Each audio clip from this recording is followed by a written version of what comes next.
Can stand out, ఎలా నిలబడగలం దాని మీద ఉంటుంది ఆలోచన.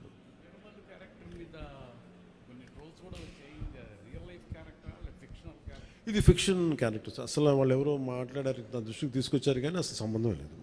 అది సర్వాయి పాపన్న గౌడ్ అని చెప్పి అసలు సంబంధం లేదు, దానికి దీనికి అస్సలు సంబంధం. ఇది ఒక వన్ ఈజ్ ఒక హై కాన్సెప్ట్. ఒకవేళ కోహినూర్ డైమండ్ని తీసుకొస్తే ఉంటుంది, దాన్ని కొల్లు మన ఈ మచిలీపట్నం పరిసర ప్రాంతాల్లో పెరిగే ఇలాంటి వాతావరణంలో పెరిగిన ఒకడికి ఈ బాధ్యత తప్పు చెప్తే నిజాం నవాబు ఎలా ఉండొచ్చు, ఈ హై కాన్సెప్ట్. దీంట్లో ఎక్కడా కూడా అది ఒక ఫిక్షస్ క్యారెక్టర్ తప్ప దాన్ని ఎక్కడ కూడా అసలు చారిత్రాత్మక ఆధారాలు ఉన్న పాత్ర అసలు కాదు, ఫ్రమ్ డే వన్ నుంచి.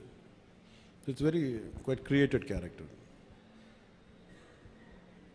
సార్ భీమ్లా నాయక్కు సంబంధించి అప్పుడు టికెట్ రేట్లు తగ్గించారు, అయినా సరే హిట్ అయింది. కానీ ఇప్పుడు టికెట్ రేట్లు పెంచారు. అంటే ఆ రోజు టికెట్లు రేట్లు తగ్గిస్తే నిరుత్సాహపడలా, ఈరోజు టికెట్ రేట్లు పెరిగితే కూడా ఆనందించట్లా. భగవంతుని ఏదిస్తే అది తీసుకోవడం అంతే తప్ప ఈరోజు గవర్నమెంట్ ఉంది కాబట్టి అంటే ప్రత్యేకించి పవన్ కళ్యాణ్ సినిమాకి ఇస్తే నేను ఖచ్చితంగా నేను ఆనందించేవాడిని కాదు. కానీ ఇది అందరికి ఇచ్చారు కాబట్టి దాంట్లో నాకు ఇవ్వకపోతే అది వివక్ష చేసినట్టు ఉంటుంది, అది కూడా తప్పవుద్ది కదా. అందుకని I think it's part and పార్ట్స్లో ఆ రోజు అలా జరిగింది, ఈ రోజు ఇలా జరిగింది, అంతకుమించి దీన్ని వేరేలా చూడటానికి వెళ్ళలేదు. ప్రొడ్యూసర్ నష్టపోయాడనే దేనికి